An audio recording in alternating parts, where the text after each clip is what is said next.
Welcome back to Iraqi Dinar Hub, your trusted global source for intelligence on the Iraqi dinar, Vietnamese dong, and other foreign currency holdings for those who operate from preparation rather than speculation. Imagine stepping into a crowded bank lobby, your pulse rising as you hand over carefully safeguarded Iraqi dinar notes, only to be told they won't be accepted. For many currency holders navigating 2025, this disappointing moment has become both familiar and emotionally exhausting. Yet it is critical to understand that a rejection at the counter does not signal defeat. In truth, it often marks a pivotal shift for those able to respond with clarity and strategy. What drives these encounters is a rapidly changing global financial system shaped by monetary reform, intensified regulation, and accelerating technological modernization that has fundamentally redefined foreign currency redemption. This transformation has been especially consequential for holders of exotic currencies such as the Iraqi dinar, Vietnamese dong, and Zimbabwean dollar.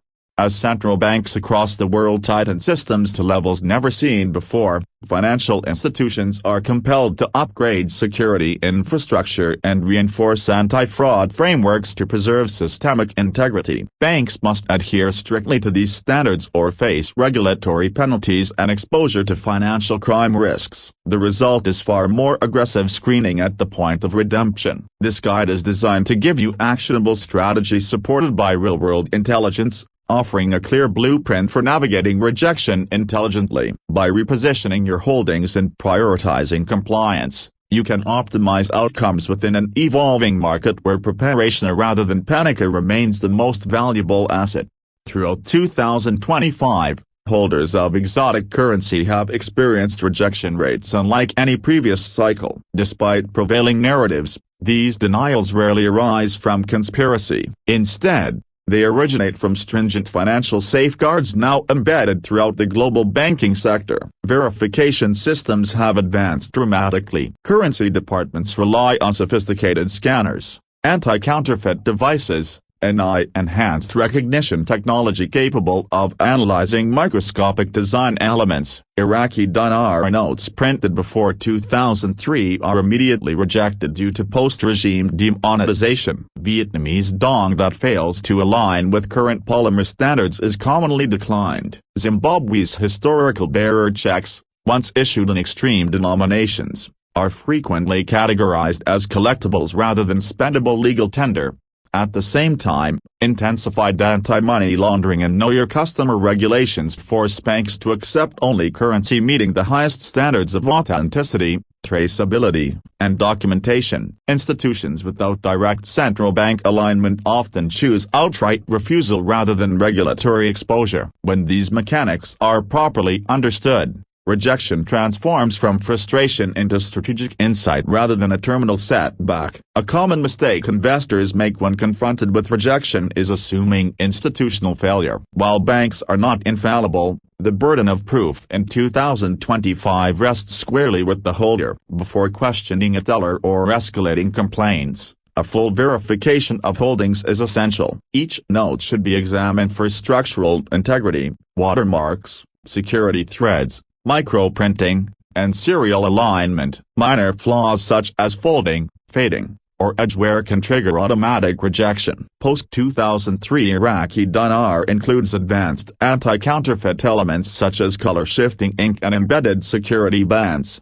while modern Vietnamese dong relies heavily on polymer construction and transparent windows absent from earlier notes. Zimbabwean currency requires particular vigilance due to its layered demonetization history. Fortunately, modern investors have access to third-party authentication tools and professional grading services. Organizations such as PMG and PCGS issue formal authentication certificates that significantly strengthen credibility during redemption. In today's compliance-driven environment, verification is no longer optional. It is the first and most critical gatekeeper. Once authenticity is confirmed, the next step is understanding institutional policy. Many holders incorrectly assume banks operate under universal redemption standards, but this is no longer the case. Each institution builds its foreign currency framework around internal risk tolerance, compliance exposure, and international partnerships. Local branches often lack authority to process exotic notes even if parent institutions can. Asking precise, targeted questions becomes essential. Begin by confirming whether the institution currently processes Iraqi dinar or Vietnamese dong, followed by determining whether the bank maintains active central bank relationships or accepts professionally graded notes. Request written documentation of foreign currency policy for record keeping. Written confirmation protects you from inconsistent messaging and preserves leverage. Large institutions often maintain separate exotic currency divisions serving high-value or private clients,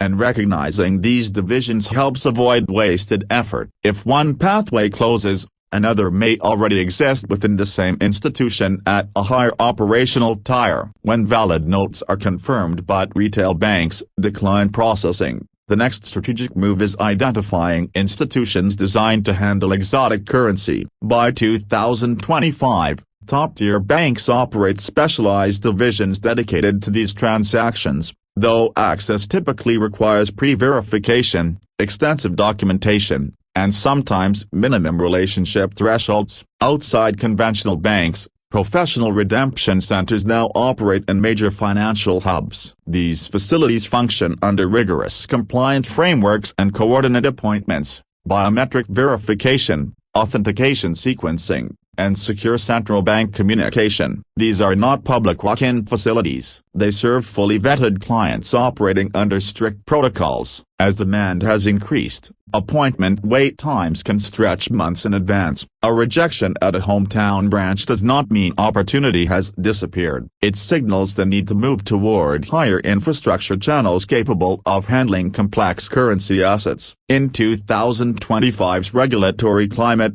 documentation is paramount. Most rejections occur not because currency is invalid, but because compliance documentation is incomplete. Proof of purchase is mandatory. Whether acquired through dealers, brokers, or official exchange facilities, receipts must clearly link holdings to the investor. Identification now commonly includes passport verification, driver's licenses, and tax identification data. Larger transactions may require notarized affidavits or sworn declarations confirming lawful acquisition. Zimbabwean currency often requires additional disclaimers acknowledging limitations tied to historical demonetization. These safeguards protect institutions from liability during transitional settlement phases. Maintaining organized and comprehensive documentation significantly increases approval probability. In today's financial ecosystem, compliance is not procedural, it is foundational. Analysts monitoring global monetary systems argue that rising rejection rates signal deeper structural change rather than systemic malfunction. The current phase represents a cleansing cycle where counterfeit risk,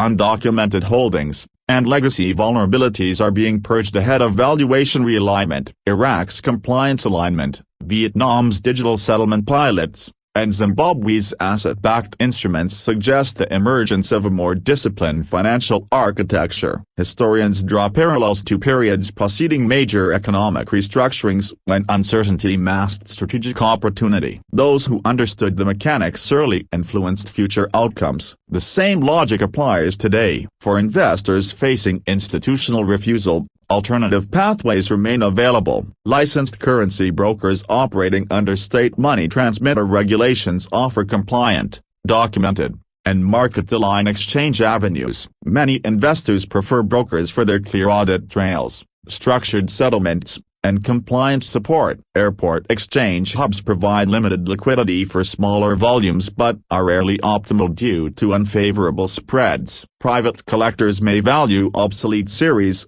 though this route demands caution. Redemption agreements represent formalized contracts with vetted intermediaries, offering preset terms under legal oversight. Regardless of method, reputable channels and strong documentation remain the cornerstone of asset protection. Observers of macroeconomic trends describe 2025 as a transition point toward multi-asset, digitally verified monetary systems. Banking modernization, digital currency cooperation, and commodity-backed settlement models reflect this evolution. Emerging market currencies may play larger roles in regional trade and supply chain agreements. In this context, rejection becomes instructional rather than obstructive. Being told no at a bank counter can feel disheartening, but within the broader monetary landscape it often redirects investors toward better preparation and stronger institutions. The modern financial ecosystem rewards discipline, documentation, and strategic awareness. Those who adapt quickly and approach the system with clarity will remain positioned to participate meaningfully as global finance evolves. In periods of transition,